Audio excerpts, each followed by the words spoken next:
হাদিসটাই 3 জন মহিলার কথা উল্লেখ হয়েছে। যেহেতু মা বোনরা আছেন সংক্ষেপে বলে দিই, 3 জন মহিলা আরও কথা উল্লেখ হয়েছে, কিন্তু তাহলে একজন মহিলা দেখলেন মা হাজেরা আলাইহিস সালাতু ওয়াস সালাম, তিনি কি বললেন, আল্লাহ আদেশ করেছেন মানে পৃথিবী একদিকে হয়েছে, আমি এখানে ঠিক আছে, সমস্যা নেই, আপনি আসতে পারেন। আর এইখানে এক মহিলা যখন তার কাছে তার নিয়ে এসে জিজ্ঞাসা করলেন তোমাদের ঘরের অবস্থা কেমন, কোন হালাত হালাকিয়াত কী অবস্থা, কি বললেন, খুবই মারাত্মক অবস্থায় আছি, সমস্যায় আছি, আর্থিক সংকটে আছি। এক মেয়ে, কিন্তু এটা একটা মহিলা। 3 জনই মহিলা আসবে দেখেন, আর 3 জন মহিলা 3টে চরিত্র, কিন্তু 3টে কথা একটা হাদিসে আল্লাহ রাসূল উল্লেখ করছেন। আর উল্লেখ করে তিনি বলতে চাইছেন যে কোনটা আপনি হবে সেটা আপনাকে সিদ্ধান্ত নিতে হবে। কি বললেন, অনেক কিছু শোনালেন তিনি, হালাকিয়াত অনেক কিছুই নাজেহালে অবস্থা তিনি শুনিয়ে দিলেন লম্বা চওড়া। তো তিনি কি বললেন, ঠিক আছে তোমার স্বামী এলে ফিরলে তুমি এক কাজ করো, তাকে তুমি আমার সালাম দিও আমার পক্ষ থেকে, আর বলো যে আপনাকে আপনার বাড়ির চৌখাট বা ফ্রেম পাল্টাতে বলেছে, বাড়ির কাঠটাকে পাল্টাতে বলেছে, বলে বেরিয়ে গেলেন। ছেলে ফিরলেন বাড়ি, জানতে পারলেন, ইতিহাস আমরা ইতিহাস জানি, তিনি কী করলেন, এসেই তালাক দিয়ে দিলেন। কার কথায়? জি, ভালো মন্দ বোঝার চেষ্টা করলেন? জি না, কারণ তিনি জানতেন আমার বাপ হচ্ছে নবী, আর তিনি কোনোদিন ভুল কথা বলবেন না, তিনি তার কিয়াস কোনোদিন ভুল হতে পারে না, তার অনুমান কোনোদিন মিস্টেক হতে পারে না। যেহেতু তিনি আমার বাবা, তিনি ইমানদার, পরেশগার, তিনি নবী, অর্থাৎ তিনি যখন বলেছে মানে নিশ্চয়ই কিছু একটা তিনি দেখে যেটা খুবই খারাপ হয়েছে। অতএব আমার বাপ বলেছে মানেই আর কোনো চান্স তুমি ঘরে আসতে পারো, তুমি যাও, আসসালামু আলাইকুম। কাকে বললেন? ইসমাইল তার স্ত্রীকে তালাক দিয়ে দিলেন, তুমি ঘরে যাও, তোমার কোনো কাজ নেই আমার, কারণ আমার বাবা বলেছে মানে সেটার দুমত হওয়ার কোনো চান্সই নেই। এটা একটা মেয়ে ছিল। 3 নম্বর যে মহিলা ছিলেন সেখানে আরেকজন স্ত্রী, কার? ইসমাইল আলাইহিস সালাতু ওয়াস সালামের। সেই স্ত্রী তিনি তালাক দিলেন তিনি বাপের কথা শুনে। দ্বিতীয়বার তিনি আবার ফিরে এলেন, তখন দেখলেন অন্য একজন স্ত্রী আছে, তার বাড়িতে বেরিয়ে আসছে, তার ছেলের বউ হিসেবে বা বৌমা হিসেবে। তাকেও তিনি জিজ্ঞাসা করলেন তোমার স্বামী কোথায়, কি হালাত, তিনি সব কিছু বললেন। আর কি বললেন, যে বাড়িতে কিছু আছে তোমাদের? বললেন হ্যাঁ, বাড়িতে গোস্ত আছে, পানি আছে। তিনি দোয়া করলেন, আর তিনি লাস্ট কি বলে গেলেন যে তুমি তোমার স্বামীকে সালাম দিও, আর বলো যে তোমার বাড়ির চৌখাটকে তিনি বরকরার রাখতে বলেছেন বা সেটাকে নষ্ট করতে মানা করেছেন। এই একজন মহিলা, কিন্তু 3 জন মহিলা। এখন কথা হচ্ছে যে আমরা ইসলাম মানি, ইসলামকে ভালোবাসি, কোরআনকে ভালোবাসি, রসুলকে ভালোবাসি, এই আকিদা আমাদের কতটা আছে? যখনই আমাদের ব্যবসায় একটু সামান্য ডামাডোল বয়, একটু সামান্য কম বেশি হয়, তখনই আমরা আমাদেরকে জিজ্ঞাসা করলে আমরা শুরু করে দিই আমাদের সমস্ত লম্বা ফেরে শুনে দিতে। ব্যবসা হাল খুব খারাপ, ব্যবসা বাণিজ্যের সমস্যা অনেক বেশি, বেচা কেনা নেই, মাল বিক্রি হচ্ছে না, মানে একের পর এক। কিন্তু এই নাশুকরিয়া ইসলাম সমর্থন করে কিনা? না, এটা করে না। কারণ আল্লাহ কি বললেন, যদি তোমরা শুকরিয়া আদায় করো, লা ইন শাকারতুম লাযিদান্নাকুম, যদি শুকরিয়া আদায় করো, কৃতজ্ঞতা প্রকাশ করো, যাই থাক আলহামদুলিল্লাহ, যাই থাক আলহামদুলিল্লাহ। আপনার একা তো কম বেশি হচ্ছে না, যদি দেশের কথা সবারই হচ্ছে কম বেশি, আপনারও হচ্ছে, সমস্যা নেই, তো অন্য কারণ না হলে আপনারটা হবে কেন? নাও তো হতে পারে, আবার আপনারটা খাস করে নাও হতে পারে, আল্লাহ তো পরীক্ষাও করতে পারেন না। আমি আবারও বলছি যে আমাদের সামনে যখন কোনো সমস্যা তৈরি হয়, তার পিছনে একাধিক কারণ থাকতে পারে, আল্লাহ পরীক্ষা করতে হতে পারে। আল্লাহ আমাকে বিগত পাপকে মেটাবার জন্যে কিসের সমস্যায় ফেলছেন, এমনটা তো হতে পারে। আবার আল্লাহ আমার সম্মান বৃদ্ধি করার জন্য আমাকে সমস্যায় ফেলতে পারেন, এমনটা তো হতে পারে। আবার শাস্তি দিতে পারেন, আমার কিছু নেই, হতেই পারে। যদি আপনি আল্লাহর প্রতি ঠিকঠাক ভরসাশীল হন, যদি বিশ্বাস রাখতে পারেন, আস্থা রাখতে পারেন, তাহলে এইগুলোই মনে হবে যে হালেই রাখেন, যে অবস্থায় রাখেন আলহামদুলিল্লাহ, ভালো হলেও আলহামদুলিল্লাহ, আর যাই থাক আলহামদুলিল্লাহ, নিশ্চয়ই এরপরে কিছু ভালো আছে, হয়তো আমরা জানতে পারছি না। কারণ আল্লাহ রাব্বুল আলামিন তিনি আমাদের ওপরে ক্ষতি করার চেষ্টা মোটেও করবেন না, কিন্তু তিনি আল্লাহ। একটিবার হলেও আলহামদুলিল্লাহ বলে সন্তোষ প্রকাশ করেন, আল্লাহ প্রতি ভরসা রাখেন, আর আল্লাহকে বলে হে আল্লাহ আমি যে অবস্থায় আছি তুমি অবস্থায় পরিবর্তন করো, দোয়া করেন। ইন্নাল হামদুলিল্লাহ নাহমাদুহু ওয়া নাস্তাঈনুহু ওয়া নাস্তাগফিরুহু ওয়া নাউযু বিল্লাহি মিন শুরুরি আনফুসিনা ওয়া সাইয়্যাতি আ'মালিনা من يهد الله فلا مضل له ومن يضلل فلا هادي له وأشهد أن لا إله إلا الله وحده لا شريك له وأشهد أن محمدا عبده ورسوله أما بعد فإن خير الحديث كتاب الله وخير الهدي هدي محمد صلى الله عليه وسلم وشر الأمور محدثاتها وكل محدثة بدعة وكل بدعة ضلالة وكل ضلالة في النار. فقد قال الله تعالى في كلامه المجيد: أعوذ بالله من الشيطان الرجيم.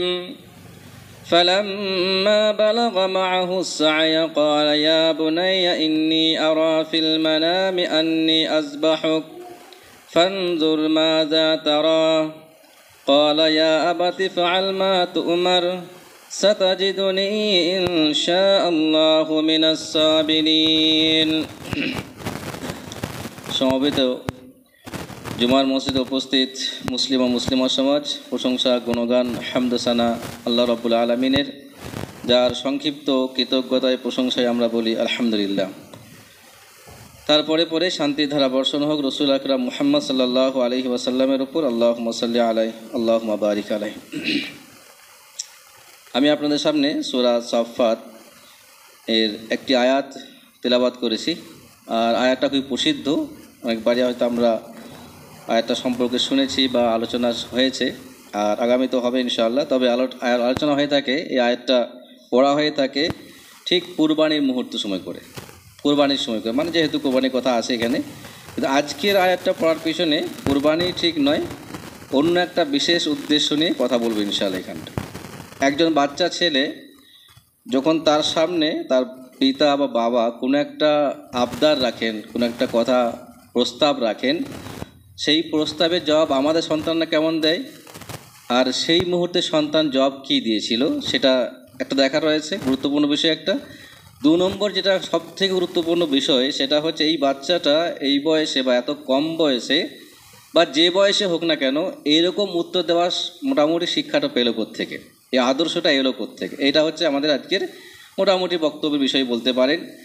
আর তার সাথে সাথে আজকের যে বিষয়টা সেটা হচ্ছে এই ঘটনাটা সামনে রেখে বেশ কিছু একটা লম্বা হাদিস আমি পড়ে শোনাবো ইনশাআল্লাহ। সেই হাদিসে আল্লাহ রসুল সাল্লাল্লাহু আলাইহি ওয়াসাল্লাম তিনি হাজেরা, ইসমাইল, ইব্রাহিম আলাইহিমুসসালাম এদের ওপরে সম্পর্কে বেশ কিছু কথা উল্লেখ করছেন। সম্পূর্ণ হাদিস না হলেও যতটা সম্ভব হয় ঘটনা আকারে হাদিসটা আমি শোনাবো, যাতে করে আমরা বুঝতে পারি আমাদের কোন অবস্থানে থাকা উচিত, আমাদের অবস্থান কেমন হওয়া উচিত, আমাদের আকীদার দিক থেকে আমরা কতটা শক্ত আছি আর কতটা শক্ত হওয়া উচিত। বর্তমান সময়ে যদি আপনি কথা বলেন তাহলে দেখবেন যে বিভিন্ন জায়গাতে, বিশেষ করে বিভিন্ন দেশে, সেটা ভিন্ন ভিন্ন দেশে হতে পারে, আবার আমাদের দেশও সেখানে সামিল থাকতে পারে, মুসলিমদের ওপরে একাধিক রকমের অকথ্য অত্যাচার হচ্ছে। এটা আমরা অবগত নেই এমনটা নয়, সবাই কিন্তু কম বেশি আমরা, যেহেতু বর্তমান সময়ে তার সংবাদ মাধ্যমে শোনালে তবে শুনতে পাবো, না শোনালে শুনতে পাবো না, খবরের কাগজে এলে দেখতে পাবো, নচে জানতে পারবো না, এমন তো আজকাল আর নেই। কারণ সংবাদ মাধ্যম বলুক বা না বলুক, আর নেই বলছেও না, তাই সত্যি কথা বলছে না, একদম চুপ আছে সংবাদ মাধ্যম। বললে হয়তো ভালো হতো, কিন্তু বলছে না, কারণ যেখানে ভালো হবে সেখানে সংবাদ মাধ্যম বলবে না, এটাই স্বাভাবিক কথা। কারণটা কি, একটা বিশেষ কারণ তো রয়েছে এখানটায়।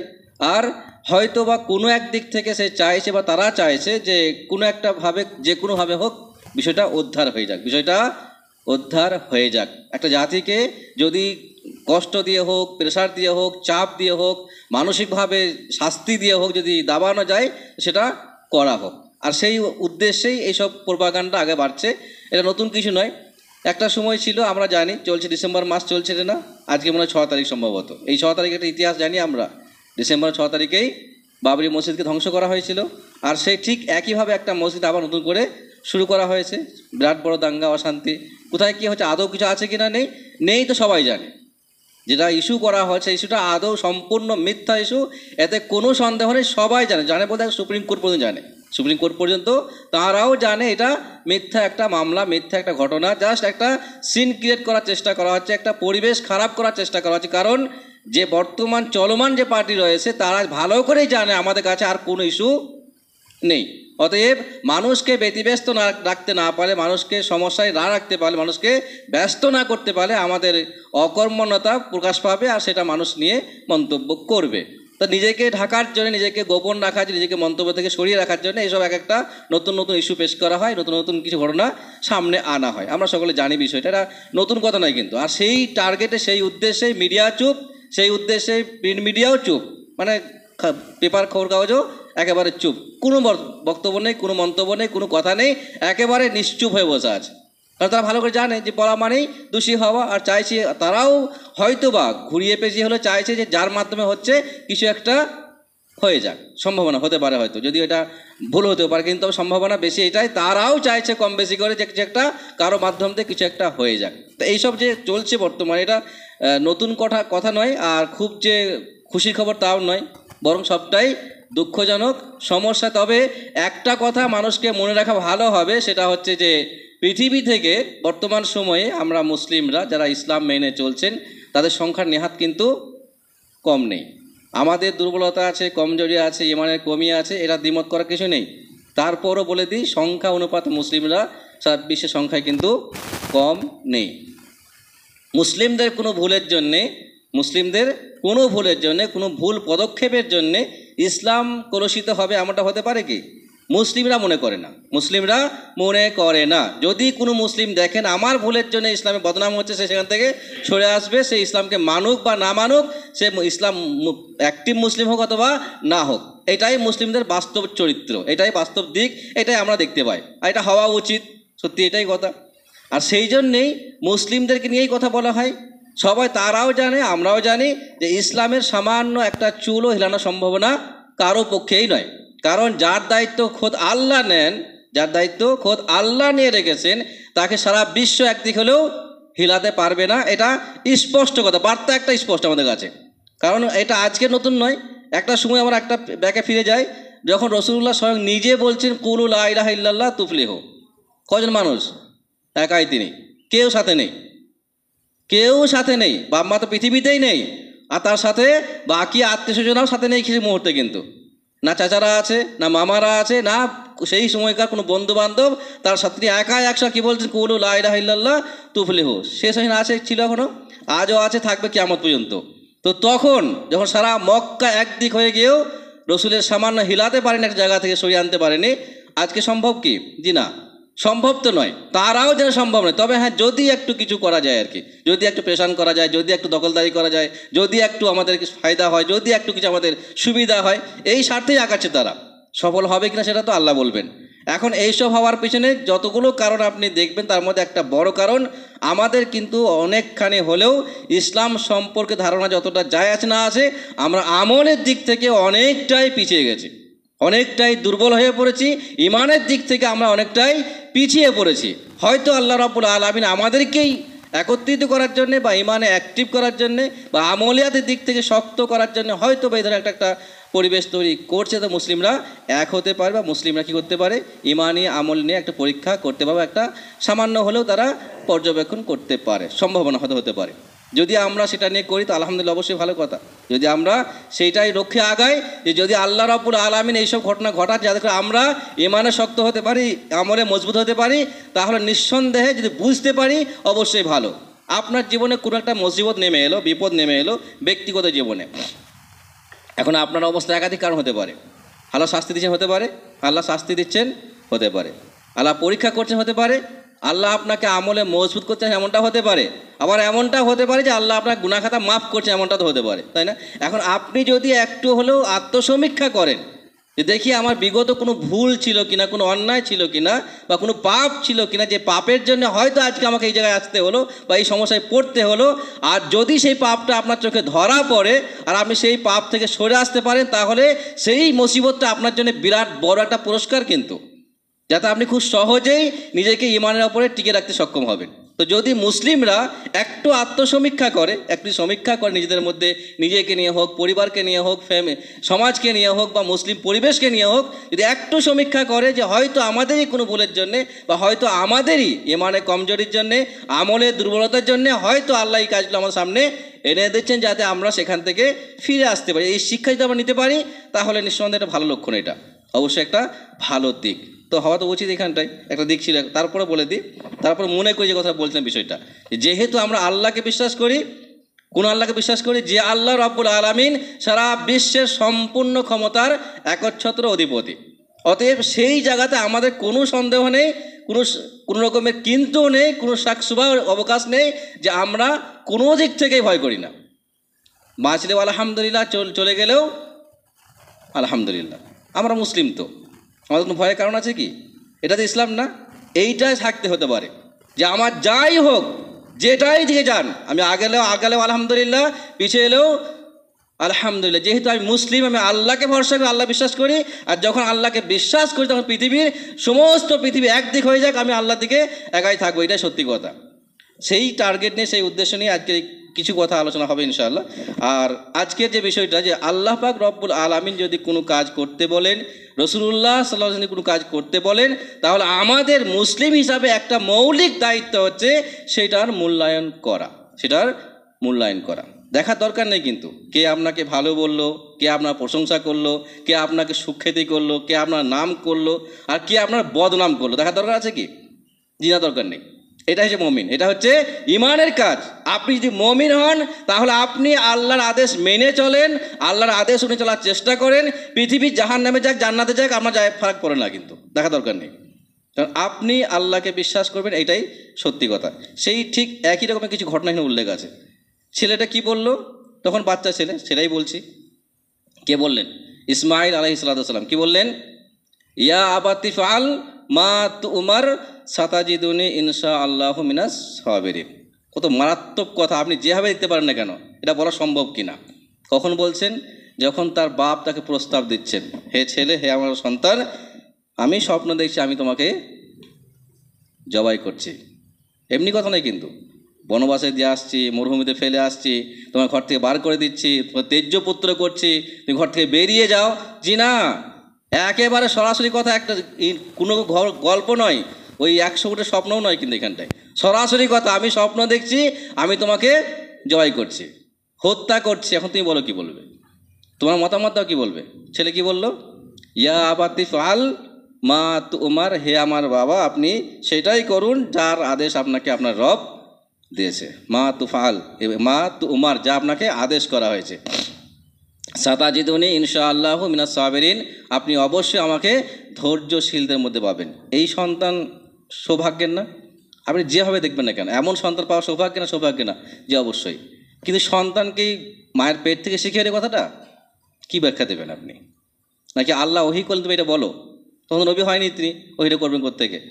তাহলে আল্লাহর ওহিটাও হয়নি, আর মায়ের পেট থেকে শিখা আসা কথাটাও কিন্তু নয়। তাহলে এরও প্রতি শিক্ষাটা, এইটাই আজকের বক্তব্য কিছুটা আমরা দেখতে হতে পারে এখানটায়। আমরা ঘটনা জানি, ঘটনা সম্পূর্ণ আমি লম্বা বাহাস করে বলবো না, আমি সংক্ষেপে বলার চেষ্টা করব।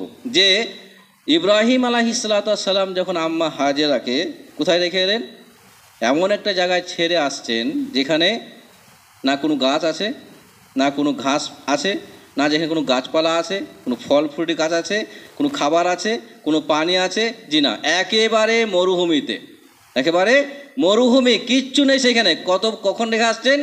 যখন তার কোলে সন্তান, সন্তানকে ইসমাইল আলাইহিস সালাম, এমন সন্তান যে দুধ খাচ্ছে তখন তার দুধ খাওয়া, আপনি হাদিসটা সম্পূর্ণ পড়লে বুঝতে পারবেন। স্পষ্ট হাদিস রাসূলুল্লাহ বলছেন যে যখন তাকে ছেড়ে আসা হচ্ছে সেই মরুভূমিতে, যেখানে কোনো রকমের গাছপালা নেই, যেখানে পানির কোনো ব্যবস্থা নেই, সামান্য কটা খাবার আর সামান্য একটা মস্কাজে পানি তাকে সাথে রেখে দিয়ে আসা হচ্ছে সেই মরুভূমিতে, ফেলে আসা হচ্ছে। কে ফেলে আসছেন? একজন বাবা ফেলে আসছেন সন্তানকে, স্ত্রীকে মরুভূমিতে, যেখানে কোনো মানুষও পর্যন্ত নেই। যে কোনো মুহূর্তে ওদেরকে শাস্তি হতেই পারে, সমস্যায় পড়তে হতেই পারে, যে কোনো মুহূর্তে যে কোনো প্রাণী এসে হামলা করা থেকে উঠিয়ে নিয়ে যেতে পারে।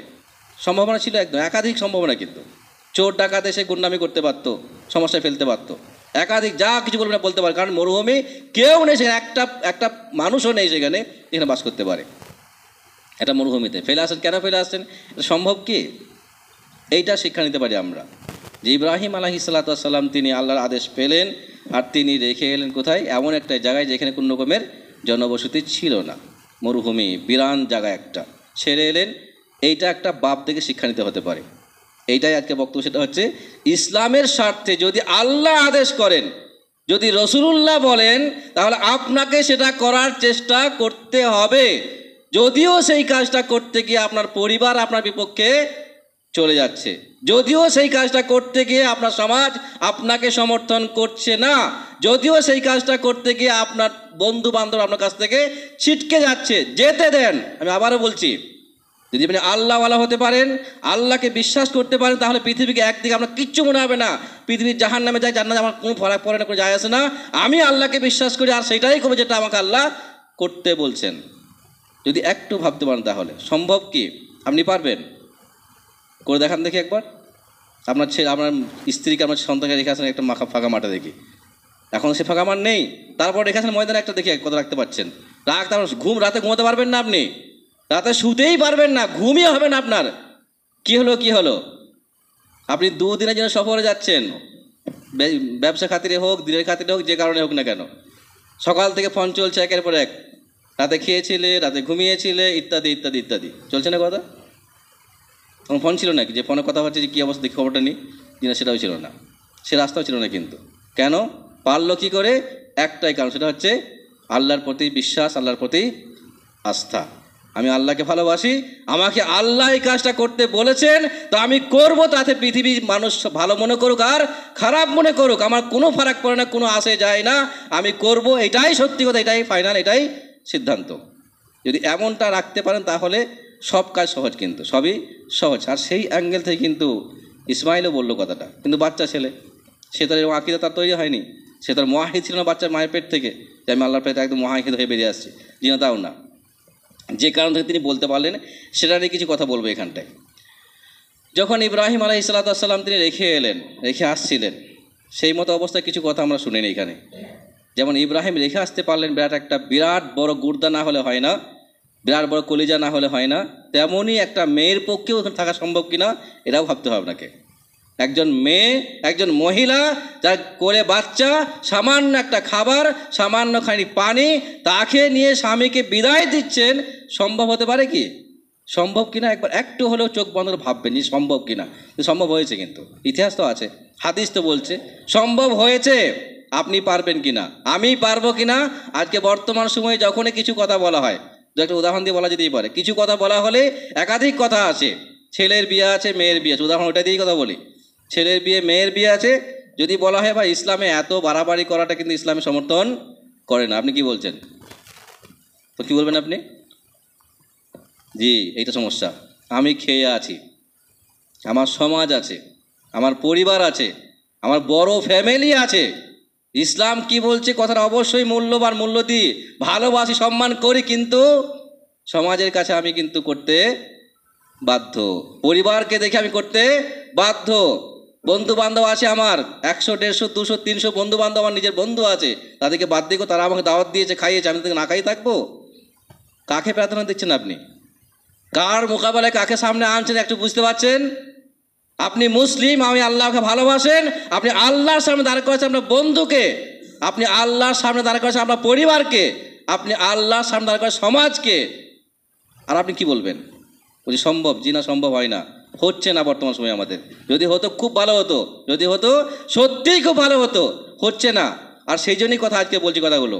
কি বলে এখানে ইব্রাহিম রেখে এলেন, আর যখন আম্মা হাজেরার কাছে বিদায় নিচ্ছেন, সেখানে তো একটি কথা আমি পড়ে শোনাই এখানে। ইয়া ইব্রাহিম আইনা তাযহাবু তাতরুকুনা বিহাযাল ওয়াদি আল্লাযী লাইসা ফিহি ইনসুন ওয়ালা শাই। হে ইব্রাহিম, আমি চলে যাচ্ছেন, আপনি কোথায় যাচ্ছেন? আপনি আমাকে রেখে যদি আপনি থাকেন আমার কোনো ভয় নেই, আপনি স্বামী আমার, থাকবেন, সমস্যা নেই, ভয় নেই, যা আছে দেখা যাবে। কিন্তু আপনি আমাকে রেখে, আমার সন্তানকে কোথায় যান আপনি এখান থেকে? যেখানে কোনো মানুষ নেই, এখানে কিচ্ছু নেই, আমি চলে যাবেন এখান থেকে। তারপর কথা হলো আসি এখানটা কি বলেন তিনি, ফাকালাত লাহু যালিকা মিরারান, কয়েকবার তিনি বললেন, ওয়া জাআলা লা ইয়ালতাফিতু ইলাইহা, কিন্তু স্বামী তো মানুষ তো নাকি অন্য কিছু, ছেলের সন্তানের বাপ একটা, যতই হোক, যতই নবী হোক, যতই হুকুম হোক, কিন্তু মনে তো কষ্ট হবে। তো তিনি তাকালেন না পিছন ফিরে, কারণ তাকালেই কিন্তু একটা মনে দয়া আসবে, ভালোবাসা আসবে, হয়তো সেখান থেকে চলে যাওয়াটা সম্ভব নাও হতে পারে। কারণ তিনি জানতে পারলেন, কয়েকবার আম্মা হাজরা বলছেন যে একবার তাকান, আমাকে বলেন ব্যাপারটা কি। তিনি ফিরে তাকালেনই না, আগে বেড়ে যাচ্ছেন, একটিবারও ফিরে তাকালেন না। ফাকালাত লাহু আল্লাহুল্লাযী আমারাকা বিহাযা, এইটা হচ্ছে প্রশ্ন। কি বললেন? এটা হচ্ছে দিনদারি প্রশ্ন। কি বল, এটা কি আপনার আল্লাহর আদেশ? যদি এটা আপনার আল্লাহর আদেশ হয়, যদি এটা আল্লাহ বলে থাকেন, তাহলে সমস্যা নেই, আসতে পারেন। এটা হচ্ছে ঈমান, এটা হচ্ছে ভরসা, এটা হচ্ছে আকীদা, একে বলে আল্লাহর প্রতি নির্ভরশীলতা। সমাজ কি বললো, পরিবার কি বললো, দেশ কি বললো দেখার দরকার নেই। স্পষ্ট বলছেন যে আল্লাহুল্লাযী আমারাকা বিহাযা, আল্লাহ কি আপনাকে আদেশ করেছেন? ক্বালা নাম, তিনি সহজে বললেন হ্যাঁ এটা আল্লাহর আদেশ, আমার না। কি বললেন? আর তো কোনো উপায় নেই, বলতে তো হবে, একটা উত্তর দিতে হবে। কি বললেন? হ্যাঁ আল্লাহর আদেশ। তখন তিনি কি বলছেন এটা আমরা শুনবো অবশ্যই কথা। ক্বালাত ইযান লা ইউযায়্যিউনা, এটা হচ্ছে আকীদা, এটা হচ্ছে বিশ্বাস। কি বললেন?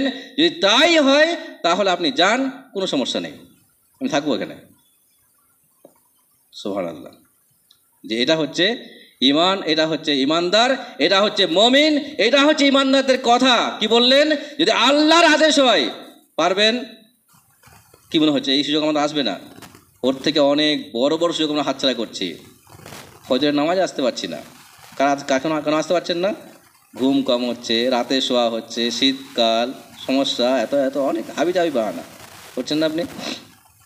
কি বললেন? যদি আল্লাহর আদেশ হয়, আল্লাহর পক্ষ থেকে মুয়াজ্জিন ডাক দিচ্ছে, আসতে পারছেন, এখানে বল যদি আল্লাহ আপনাকে বলে থাকেন তাহলে আপনি যান, আমার কোনো সমস্যা নেই, কোনো আপত্তি নেই, আমার কিচ্ছু লা ইউযায়্যিউনা, আমার কোনো ক্ষতি হবে না, আল্লাহ ক্ষতি করবেন না, আবার আল্লাহ আমার ক্ষতি, এটা হচ্ছে ভরসা আল্লাহর প্রতি। জি। আর কি বললেন?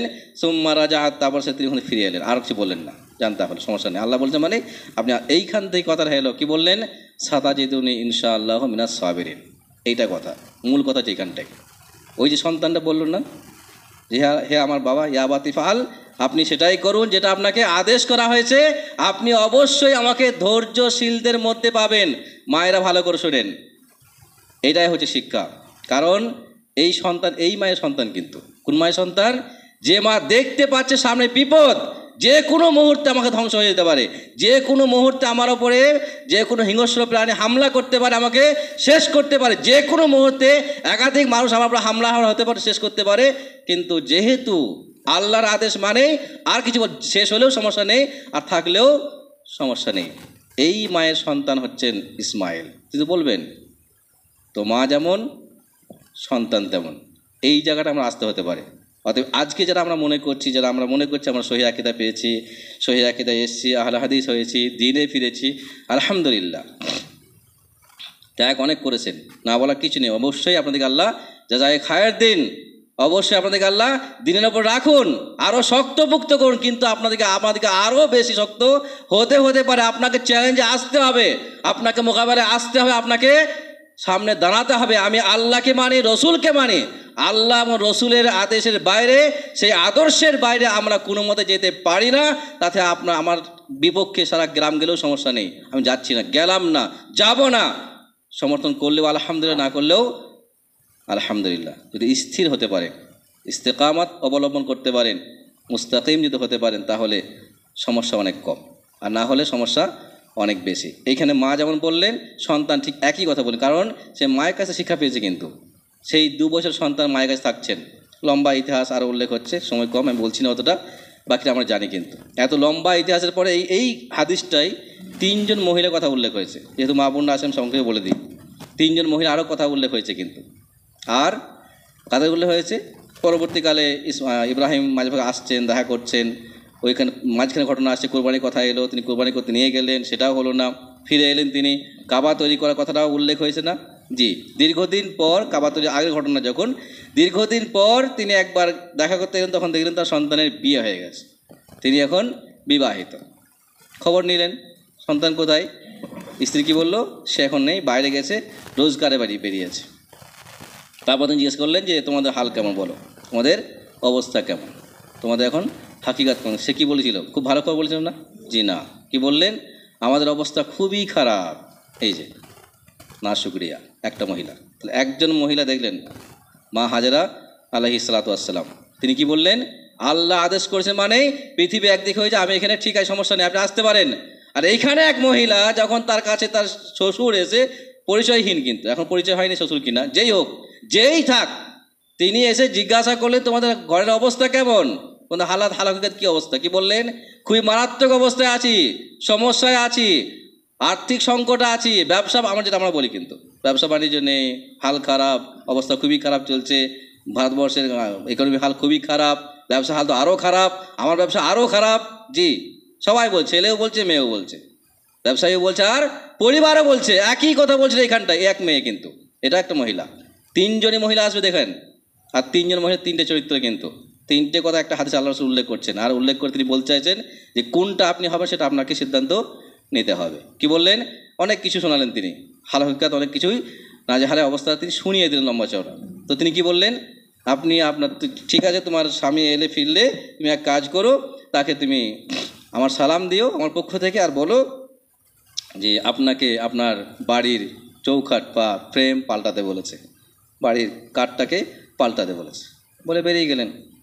ছেলে ফিরলেন বাড়ি, জানতে পারলেন, ইতিহাস আমরা ইতিহাস জানি, তিনি কী করলেন? এসেই তালাক দিয়ে দিলেন। কার কথায়?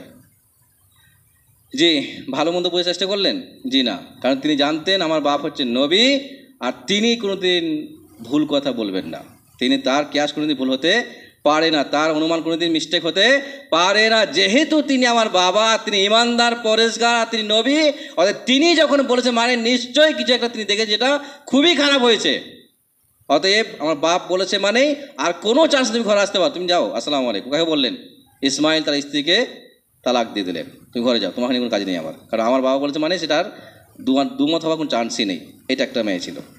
3 নম্বর মেয়ে একটা আছে, সেটা শুনবো ইনশাআল্লাহ। তো আল্লাহ দোয়া করি এই সকল ঘটনাগুলো থেকে আমরা হালকা শিক্ষা নিতে পারি। আমি যেটা প্রথম বলছি কথাটা, যে আপনি যদি আল্লাহর প্রতি নির্ভরশীল হতে পারেন, বা আমি যদি আল্লাহর প্রতি নির্ভরশীল হতে পারি, তাহলে পৃথিবীর সারা দুনিয়া যেদিকে যাক সমস্যা নেই, আমি আল্লাহর প্রতি ভরসা রাখবো, এটাই আমার স্থির হওয়া উচিত। এই জায়গাটা যদি আমরা শক্তপোক্ত হতে পারি, তাহলে যে কোনো আমলের ক্ষেত্রে, যে কোনো আমলের ক্ষেত্রে, সে ছোট হোক বা বড়, সুন্নত হোক বা ফরজ, সে যে কোনো আমলের ক্ষেত্রে হোক না কেন, সেটা করা খুবই সহজ। আর যদি আল্লাহর প্রতি আকীদায় আমাদের ত্রুটি থাকে, আল্লাহর প্রতি ভরসায় আমাদের কমজোরি থাকে, তাহলে সেই ভরসার দুর্বলতার কারণে আমাদের সমস্ত কিছু কমজোর হবে, কিন্তু আমলের সমস্যা হবে, পরিবেশের সমস্যা হবে, ইমানি হাল খারাপ হবে, আমলের জিন্দেগি বরবাদ হবে আস্তে আস্তে। অতএব এই জায়গাটায় আমরা একটু শক্ত হওয়ার চেষ্টা করি। আল্লাহ দোয়া করি আল্লাহ আমাদের সকলকেই ঈমান আমলে মজবুত হওয়ার তৌফিক দান করুন, আমিন।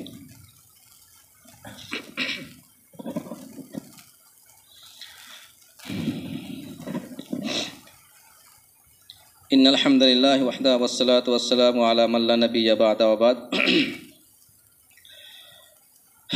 ফাকাদ ক্বালা আল্লাহু তাআলা ফি কালামিহি আউযু বিল্লাহি মিনাশ শাইতানির রাজিম রব্বানা তাকাব্বাল মিন্না ইন্নাকা আনতাস সামিউল আলিম। আল্লাহ রাব্বুল আলামিন একটা আয়াত, যেটা ইব্রাহিম আলাইহিস সালাতু ওয়াস সালামের একটা দোয়া উল্লেখ করেছেন, আর সেই দোয়াটা আমি সংক্ষেপে পড়েছি। আর দোয়াটা পড়ার আগে আরেকটা ঘটনা শুনিয়ে দিই। 3 নম্বর যে মহিলা ছিলেন সেখানে আরেকজন স্ত্রী, কার? ইসমাইল আলাইহিস সালাতু ওয়াস সালামের। সেই স্ত্রী তালাক দিলেন তিনি বাপের কথা শুনে। দ্বিতীয়বার তিনি আবার ফিরে এলেন, তখন দেখলেন অন্য একজন স্ত্রী আছে, তার বাড়িতে বেরিয়ে আসছে, তার ছেলের বউ হিসেবে বা বৌমা হিসেবে। তাকেও তিনি জিজ্ঞাসা করলেন তোমার স্বামী কোথায়, কি হালাত? তিনি সব কিছু বললেন। আর কি বললেন? যে বাড়িতে কিছু আছে তোমাদের? বলছি হ্যাঁ, বাড়িতে গোস্ত আছে, পানি আছে। তিনি দোয়া করলেন, আর তিনি লাস্টে কি বলে গেলেন যে তুমি তোমার স্বামীকে সালাম দিও, আর বলো যে তোমার বাড়ির চৌখাটকে তিনি বরকরার রাখতে বলেছেন, বা সেটাকে নষ্ট করতে মানা করেছেন। এই একজন মহিলা, কিন্তু 3 জন মহিলা। এখন কথা হচ্ছে যে আমরা ইসলাম মানি, ইসলামকে ভালোবাসি, কোরআনকে ভালোবাসি, রসুলকে ভালোবাসি, এই আকীদা আমাদের কতটা আছে? যখনই আমাদের ব্যবসায় একটু সামান্য ডামাডোল বয়, একটু সামান্য কম বেশি হয়, তখনই আমাদেরকে জিজ্ঞাসা করলে আমরা শুরু করে দিই আমাদের সমস্ত লম্বা ফেরে শুনে দিতে। ব্যবসা হাল খুব খারাপ, ব্যবসা বাণিজ্যের সমস্যা অনেক বেশি, বেচা কেনা নেই, মাল বিক্রি হচ্ছে না, মানে একের পর এক। কিন্তু এই নাশুকরিয়া ইসলাম সমর্থন করে কিনা? না, এটা করে না। কারণ আল্লাহ কি বললেন? যদি তোমরা শুকরিয়া আদায় করো, লা ইন শাকারতুম লাযীদান্নাকুম, যদি শুকরিয়া আদায় করো, কৃতজ্ঞতা প্রকাশ করো, যাই থাক আলহামদুলিল্লাহ, যাই থাক আলহামদুলিল্লাহ। আপনার একা তো কম বেশি হচ্ছে না? যদি দেশের কথা সবারই হচ্ছে কম বেশি, আপনারও হচ্ছে, সমস্যা নেই তো। অন্য কারণ না হলে আপনারটা হবে কেন? নাও তো হতে পারে, আবার আপনারটা খাস করে নাও হতে পারে। আল্লাহ তো পরীক্ষাও করতে পারেন না। আমি আবারও বলছি যে আমাদের সামনে যখন কোনো সমস্যা তৈরি হয়, তার পিছনে একাধিক কারণ থাকতে পারে, আল্লাহ পরীক্ষা করতে হতে পারে। আল্লাহ আমাকে বিগত পাপকে মেটাবার জন্যে কিসের সমস্যায় ফেলছেন, এমনটা তো হতে পারে। আবার আল্লাহ আমার সম্মান বৃদ্ধি করার জন্য আমাকে সমস্যায় ফেলতে পারেন, এমনটা তো হতে পারে। আবার শাস্তি দিতে পারেন, আমার কিছু নেই, হতেই পারে। যদি আপনি আল্লাহর প্রতি ঠিকঠাক ভরসাশীল হন, যদি বিশ্বাস রাখতে পারেন, আস্থা রাখতে পারেন, তাহলে এইগুলোই মনে হবে। যে হালেই রাখেন, যে অবস্থায় রাখেন, আলহামদুলিল্লাহ, ভালো হলেও আলহামদুলিল্লাহ, আর যাই থাক আলহামদুলিল্লাহ, নিশ্চয়ই এরপরে কিছু একটা ভালো আছে, হয়তো আমরা জানতে পারছি না, কারণ আল্লাহ রাব্বুল আলামিন তিনি আমাদের ওপরে ক্ষতি করার চেষ্টা মোটেও করবে না, কিন্তু তিনি আল্লাহ। আমার ক্ষতি করে আল্লাহ লাভ হবে মনে হচ্ছে আপনার? কোনোদিনই না। আমাদের ক্ষতি করে আল্লাহ লাভ মোটেও হবে না। অতএব যখন হবে না তখন করবেন কেন তিনি? এটা অন্য কথা বললাম, কিন্তু যদিও আল্লাহ লাভ লোকসানের সমস্যা থাকে না, তারপরেও বলছি অতএব যদি মনে করেন যে আমাকেই দেখতে পেলো আল্লাহ, যেটা আমাদের কথা অনুসারে বলে ফেলি, কিন্তু সব বাদে আমার কাছে আল্লাহ দেখতে পেলেন, আমাকে এই মুসিবত দিতে হলো আমাকে একের পর এক, এই কথা আপনি বলে ফেলেন, সেই মুহূর্তে আপনার ঈমান থাকবে না, চলে যাবে, আপনি বেঈমান কাফের হয়ে যাবেন। একটিবার হলেও আলহামদুলিল্লাহ বলেন, সন্তোষ প্রকাশ করেন, আল্লাহ প্রতি ভরসা রাখেন, আর আল্লাহকে বলে হে আল্লাহ আমি যে অবস্থায় আছি তুমি অবস্থায় পরিবর্তন করো, দোয়া করেন। যখন রেখে এলো ওদেরকে, ছেলে সন্তানকে রেখে আসেন, তখন তিনি দোয়া করছেন না, হে আল্লাহ আমি আমার স্ত্রীকে আমার ছেলেকে রেখেছি আমার জায়গায় যেখানে কোনো রকমের কোনো অবস্থার কেউ নেই, তুমি সাহায্য করো। কাকে দোয়া করছে? আল্লাহ কাছে না, এখানে একমাত্র তুমি সাহায্য করার। আমি দোয়া করেন আল্লাহর কাছে, দোয়া করছে না, শুধু না শুকরিয়া করছে না, অকৃতজ্ঞতা করে। কী বললো আল্লাহ? কী বললেন? যদি তোমরা ওয়ালা ইন কাফার তুমি না আযাবি লা শাদীদ, যদি তোমরা কুফরি করো, অস্বীকার করো বা শুকরিয়া না করো, আমার শাস্তি কিন্তু মারাত্মক। অতএব আবার মনে করে দিই যে আমরা ভারতীয় মুসলিম নই, সারা বিশ্বের মানুষ হিসাবে আমরা অবশ্যই মুসলিম। আল্লাহকে বিশ্বাস করি, রসুলকে বিশ্বাস করি, আমাদের এটাও বিশ্বাস যে আল্লাহ রাব্বুল আলামিন এবং রসুলকে মেনে চললে আমাদের দুনিয়াবী জীবনে পরকালীন জীবনে কোনো সমস্যা হওয়ার কথা নেই। যেটা আসছে সেটা আমাদের বুঝতে ভুল হতে পারে, সমস্যা হওয়ার কথা কিন্তু নেই। আল্লাহ সমস্যা আমাদের ফেলবেন না, আল্লাহ আমার সাথ দেবেন, এটাই সত্যি কথা। আর পৃথিবীবাসীর মানুষকে জানা দরকার যে আমরা মুসলিমরা আল্লাহ ছাড়া পৃথিবীর কাউকে ভয় করি না। আর যে ব্যক্তি আল্লাহকে ভয় করে সেই ব্যক্তি পৃথিবী কাউকে ভয় করতে হবেও না। আর যারা আল্লাহকে ভয় করবে না তাকে পৃথিবীর সবাইকে ভয় করতে হবে। তাই তাকে পানিকেও আল্লাহ বলতে হবে, তখনই ব্যাংকেও আল্লাহ বলতে হবে, তখনই সাপকেও আল্লাহ বলতে হবে, কারণ আল্লাহকে ভয় নেই যেহেতু।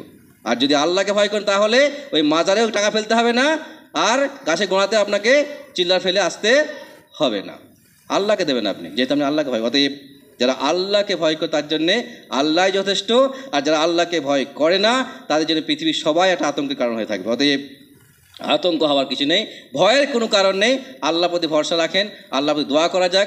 আল্লাহ দোয়া করি, হে আল্লাহ আমাদের সকলকেই সমস্ত রকম মুসিবত থেকে উদ্ধার রাখো, ভালো রাখো, এবং আমাদের সকলকেই সমস্ত রকমের নিয়ামত যত সম্ভব হয় আমাদের পক্ষে সেটা তুমি দেওয়ার তৌফিক দান করো। ঠিক আল্লাহ দোয়া করি, আল্লাহ আমাদের সকলকেই ইমানে, আমলে, আকিদায় সব দিক থেকে আমাদেরকে 100% হওয়ার তৌফিক দান করেন, আমিন। কিয়ামতের দিনে আল্লাহ আমাদের সকলে একত্রিত হবে জান্নাতে যাওয়ার তৌফিক দিন, এবং পৃথিবীর সমস্ত রকম সমস্যার মোকাবেলা করার তৌফিক দান করুন, আমিন। আসসালামু আলাইকুম।